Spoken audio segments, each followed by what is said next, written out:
to the Unleash Greatness podcast with your host, Jonathan Mitchell. The best in personal, emotional, spiritual, and business development. What is up, everyone? It is I, Jonathan Mitchell. This is Unleash Greatness. Thank you so much for again joining us. I am super excited about today's guest. Her name is Debra Poneman. Amazing, amazing woman. Has Yes to Success program. She's one of the guru of gurus, so to speak. She won't say that about herself, but she is one of the main influential people behind people like Marcy Shermoff and a bunch of other, law of attraction type individuals who have got coaching originally from her. She is amazing. Super excited to have her on board with us. Again, if you go to yes2success.com, you can find her information. I'll include links for you. As always, this episode is sponsored today by naturalmedicinemamas.com. Check out that website for any alternative medicine help you may need to have, whether it's products or advice. Thank you so much, you guys, for joining in. Again, I'm Jonathan Mitchell. Here's Unleash Greatness. Let's get rocking and rolling.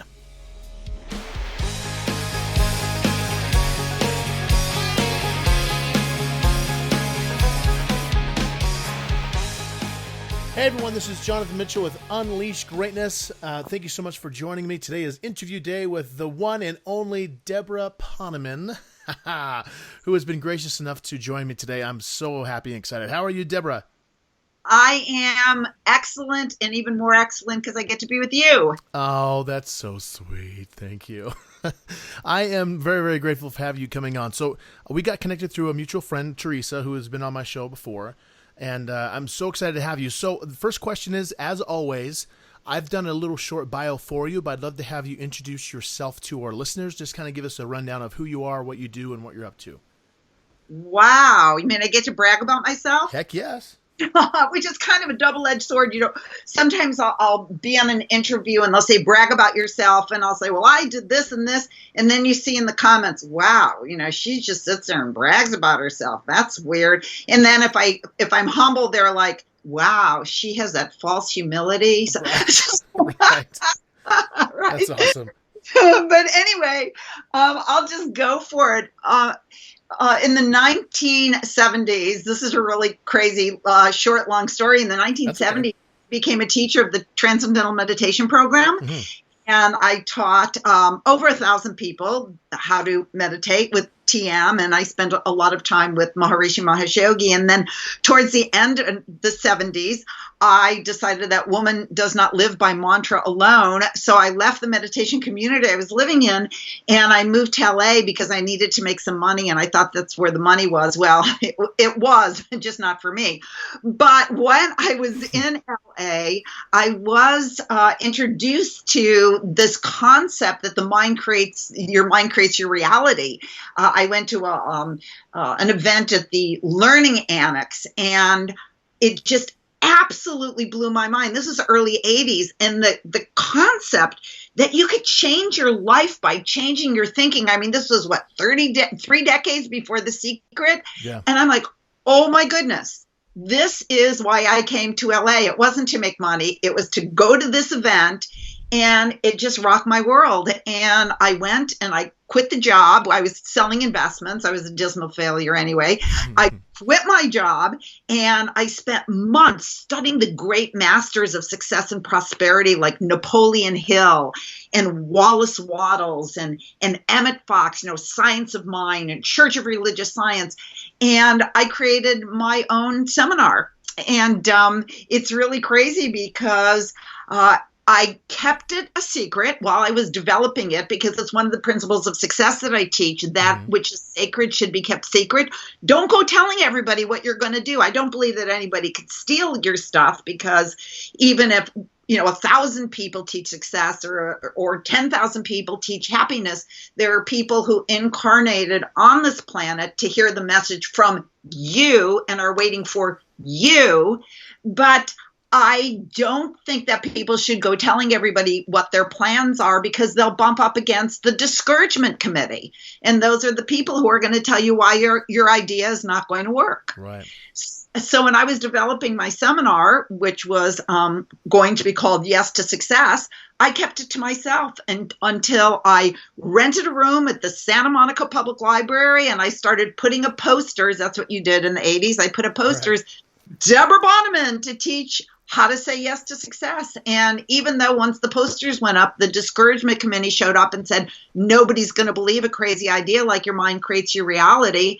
Well, I guess somebody was going to believe that idea because I went to my presentation and there was standing room only. And that was the beginning of Yes to Success. And within a few short years, my seminars were being taught in 7 countries on 4 continents, which might not sound like a lot now in the days of the internet, but that was the days of snail mail and phones, telephones with curly cords that actually connected to the wall. Right.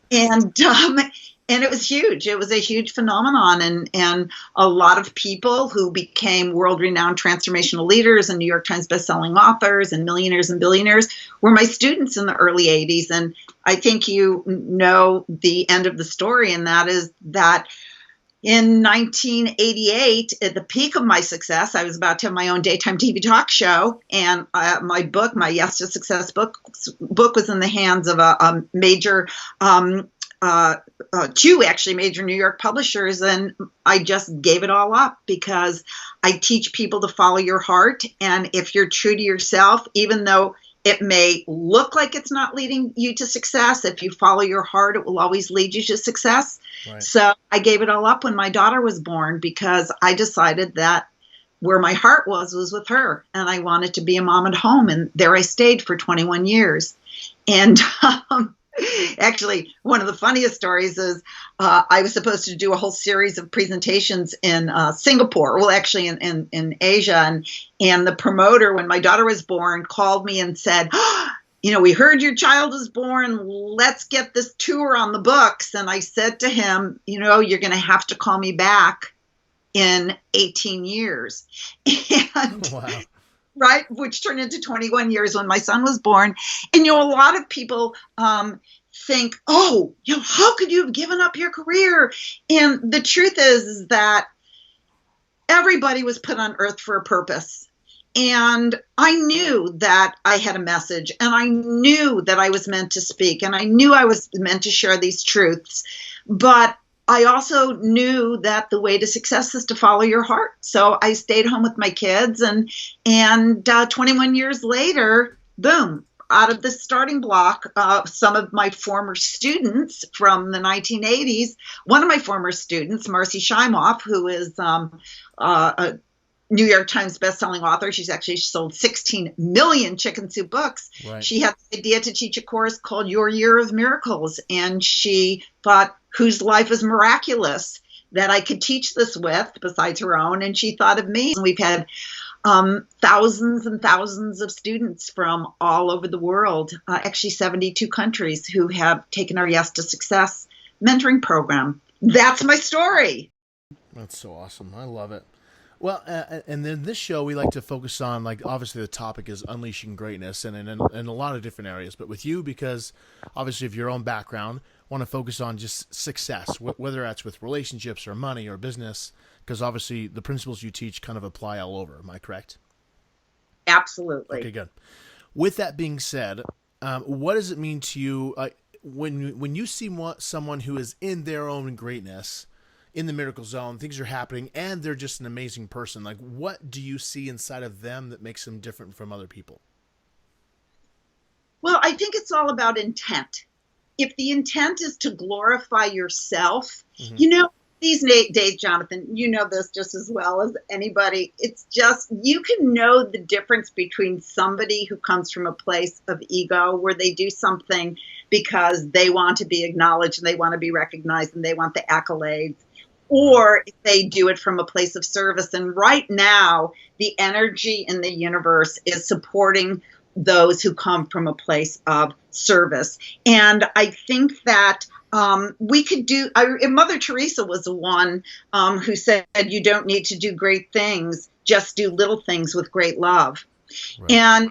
And if people think, I don't have this, I don't have money, well, again, give what you want to get. And the other thing that I believe that people can do in order to be great is not only to serve others, but also to serve themselves. Yeah.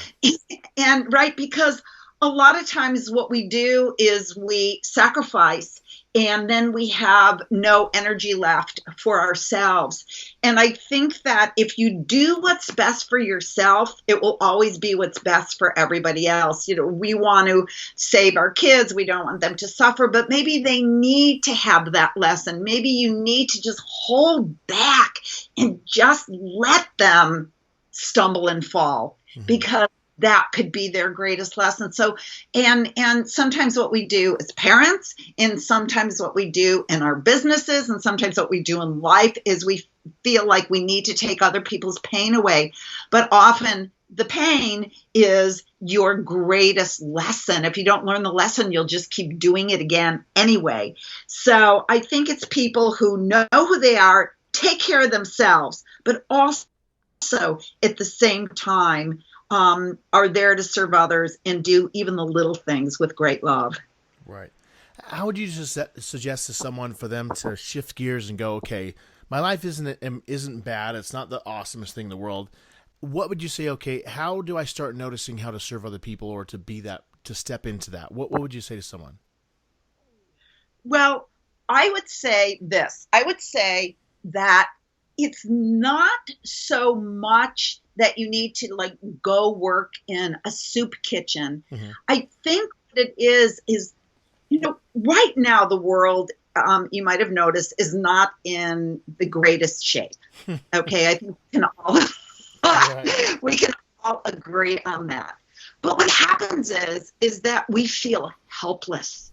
It's like the problems are so huge. What can one individual do?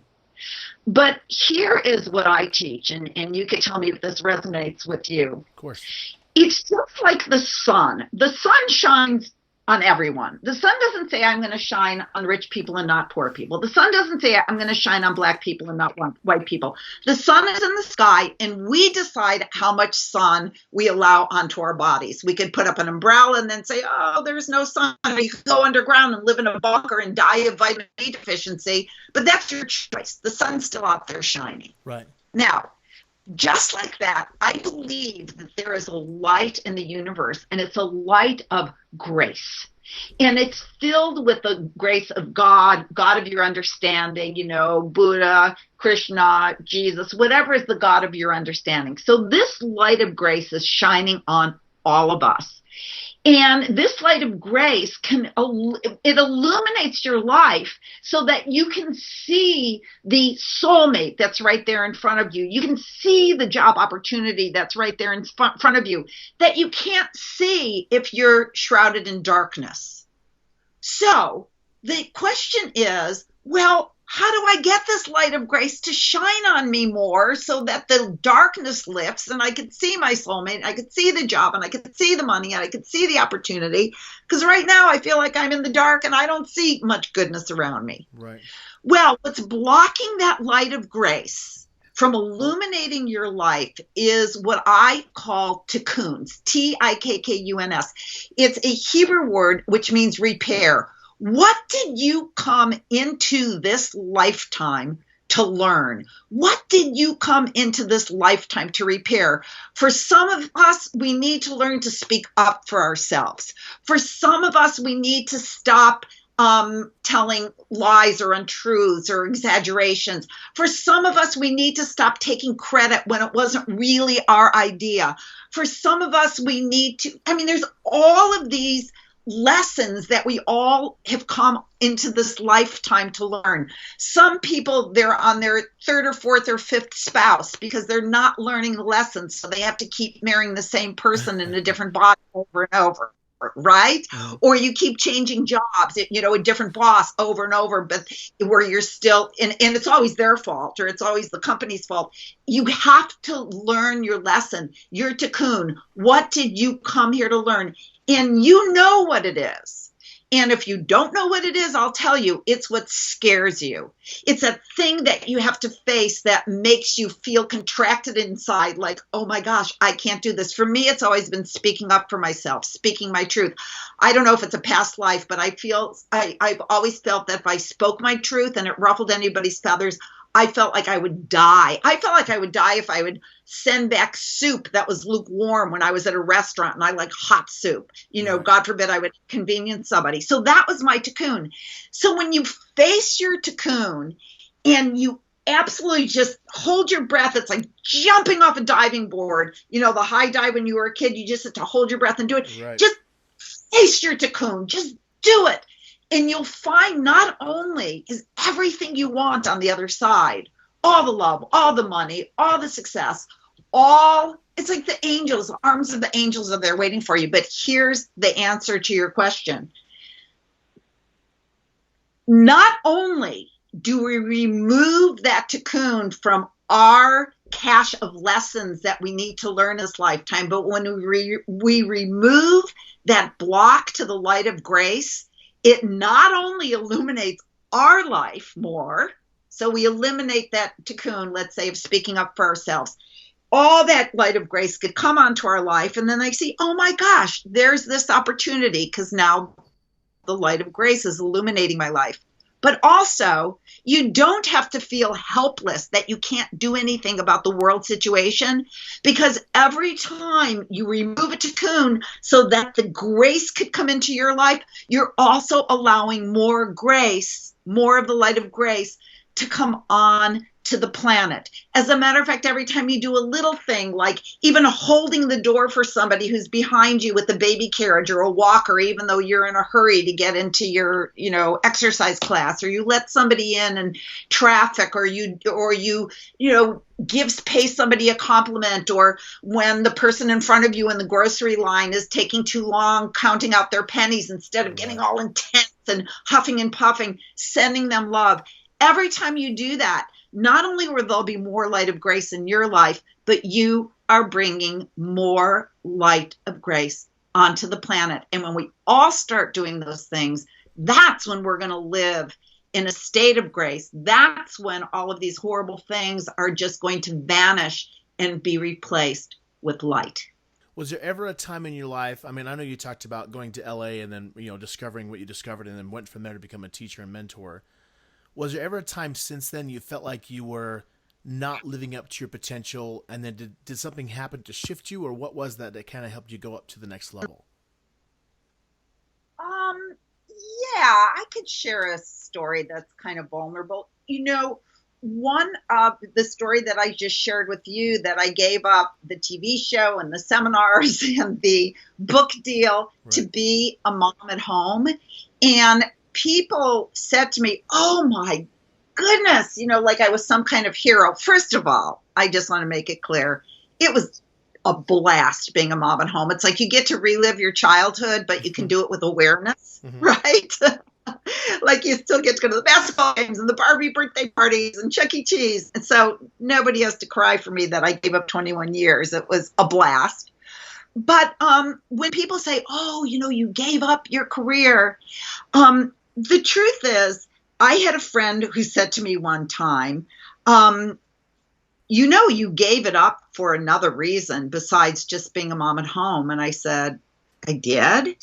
And she said, yeah, you did. And I said, well, what was that? And she said, well, you were afraid. And I said, I was? And she said, yeah, you were afraid of success and you were afraid of failure. And it was like a dagger in my heart, because I knew that she was right.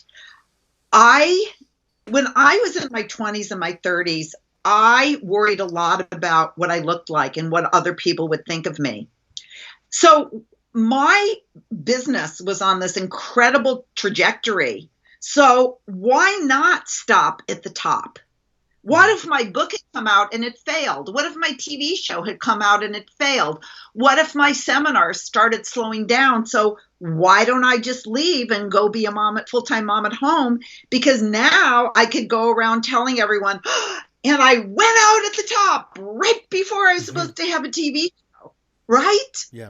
So She was right. I was afraid of failure, but I was also afraid of success because I didn't think I was worthy of it. I mean, I was little Debbie Halperin at the time, Right. from Skokie, Illinois. Like, who was I to have all of that success? But now I know, who wasn't I to have all that success? First of all, there's no such thing as failure anyway. Thinking you failed is just a trick your ego plays on you when it makes you think that what other people think is important. I mean, just imagine what you could do if you absolutely didn't care what other people thought about you. Right. And the truth is, what you think they're thinking is not what they're really thinking anyway. They're not even thinking about you, truthfully. They're busy thinking about what other people are thinking about them, if you could follow that. Right. But I was afraid of my own greatness. It was all moving so fast. But now that I'm back, see, you could run but you can't hide. You were put on earth to do something, and you will get a second chance. If you take time off to be a mom at home, and not that everybody should, but for me, it was the right choice. If you take a year off to be with your mom while she's, maybe she has cancer and she needs someone to take care of her, do it. You will never get that chance again. If you take a couple years off to go do a mission, if you take a few years off, go hold AIDS babies in Uganda. If you're following your heart, it will always lead you to your ultimate destiny. For me, it's being a speaker. It didn't go away because I took 21 years off to be with my kids, and neither will your dharma. There's a Sanskrit word, dharma. Dharma is what you were put on earth to do. And I love that quote from Marianne Williamson. She says, actually, I have it here on my desk. I always have it here. It says, Marianne says, our deepest fear is not that we are inadequate. Our deepest fear is that we are powerful beyond measure. Mm-hmm. It is our light, not our darkness, that most frightens us. We ask ourselves, who am I to be brilliant, gorgeous, talented, fabulous? Actually, who are you not to be? You are a child of God, and your playing small does not serve the world. There is nothing enlightened about shrinking so that other people won't feel insecure about you, around you. We are all meant to shine as children do. We were born to make manifest the glory of God that is within us. And it's not just in some of us, it's in everyone. And as we let our own light shine, we unconsciously give other people permission to do the same. As we are liberated from our own fear, our presence automatically liberates others. How do you tap into like that example? I mean, now you've gone to the place of like, okay, so you see you had, fear of success, fear of failure. What are you doing now to tap into your own greatness on a daily, weekly, monthly, yearly basis? Like, what do you do to make sure you're tapping into that for yourself? Well, one of the things that I do is I meditate every day. Mm-hmm. I got to make that really clear. I became a transcendental meditation teacher in the early 1970s. You don't have to calculate how old I am. I know how old I am. But I became a TM teacher, and I've meditated for 20 minutes twice a day for over 45 years. And I actually now teach through the Art of Living Foundation, but I think that both of those organizations have wonderful practices of meditation that actually give the body and the mind deep rest and create more coherence and really tap into that inner silence, because I really believe that the inner silence is the basis of outer success. It's like you wouldn't build a building without first building a foundation. It would just crumble. And I believe that inner silence, whether it's prayer, whether it's meditation, whatever it is that you do to tap into that silence, is the absolute foundation to your greatness. And I do that every day. I really take good care of myself. I eat well, non-GMO, all organic if I can, drink lots of water, exercise regularly, all of those things to honor the temple of my body that God gave me. And also another thing that I do on a regular basis is I live in a state of gratitude. I even take gratitude breaks throughout the day. I'll stop if I'm rushing around like a chicken with my head cut off, like I have a million things to do. I'll just stop, I take some deep belly breaths, and I just look around wherever I am, and wherever my eyes fall, I just say, thank you to the Creator. Thank you to the Creator for I'm looking at my bookshelf, for the world's best mom trophy that I have there. And, of course. Of course. And thank you to the Creator for this beautiful plant, and for this computer, and the paintings on my wall that my friends painted for me. And because what happens is that having gratitude, not only for the wonderful things in your life, first of all, what we appreciate appreciates. So when you appreciate something, more of that will come into your life. So don't spend your time thinking about and talking about what's not going right in your life, but appreciate what is going well in your life, because what we put our attention on is what is going to grow in our lives. That's the power of our attention. But I also say to give thanks for the things that don't look so great, because either it's clearing a space for something greater to come, or it contains a beautiful life lesson. But so if you don't get the job, thank you, God, because you absolutely know that there must be something better on its way. But if it's like, oh, I'm so terrible, I'm just like, there must be something wrong with me because I didn't get the job. A friend of mine said, when you ask God for something, you'll only get one of three answers. 1, yes, here it is. 2, not yet. Or 3, I love you too much to give that to you. Right. But there's something better on its way. Because I had a chat with another friend of mine just recently about how so many times we think, if I haven't done it in my 20s, then I'll never be able to do it because that's the only time in my life that matters. And there's always this thought of like thinking maybe it's too late or maybe I'm too old, which it's such a false belief system. But it's just funny when you realize you're thinking that, because you're thinking, wait a second. I have lots of life left. There's a lot of things I can do. So. Yeah. And actually what's even funnier about it is that if you love what is, that's what's going to lead you to the next greatest thing. Yeah. Right? Yeah. And also it's so funny because people say, oh, like you said, you sacrificed so much to be home with the kids. I didn't sacrifice anything. It was a blast home with the kids. It was really, really fun. It's like, as I say, living your childhood over, only with awareness. And it's fun, Chuck E. Cheese. But there's to everything, there's a season, a time for every purpose under heaven. And all you have to do is appreciate what is. And those are the breadcrumbs. What brings you happiness is the breadcrumbs that lead you on to the next amazing chapter of your life. Totally. I love that. Well, and I could listen to you tell stories and talk all day long. So I don't mind having a little bit longer interview. I think this is awesome. But what's the best way for people to get in touch with you and to reach out to you? Well, the best way is to go to my website, which is yes2success.com. And it's spelled out YESTO, not the number 2. Yes2success.com. I love it. Okay, good. I'm going to put all those links are going to be down below this episode, no matter where you find us. It'll all be there, so you can enjoy her. Be able to reach out to Debra. She is amazing. Thank you so much. For any last thoughts of any kind for us? Yes. My last thought is you are amazing yourself, and thanks so much. You just have a beautiful, open-hearted energy about you, and I think people are lucky to have found you. And I thank you for the work that you're doing, because it's the collective work that we're all doing to make the planet a better place that is going to allow the planet to continue to thrive in love. So thank you. Oh, I love it. I received gratefully and fully. So thank you for that. Thank you all for listening in. This has been Debra Poneman and myself, Jonathan Mitchell, on Unleash Greatness. You can find her below with all the links. And thank you again for listening in. This is Unleash Greatness. Talk to you later. Bye.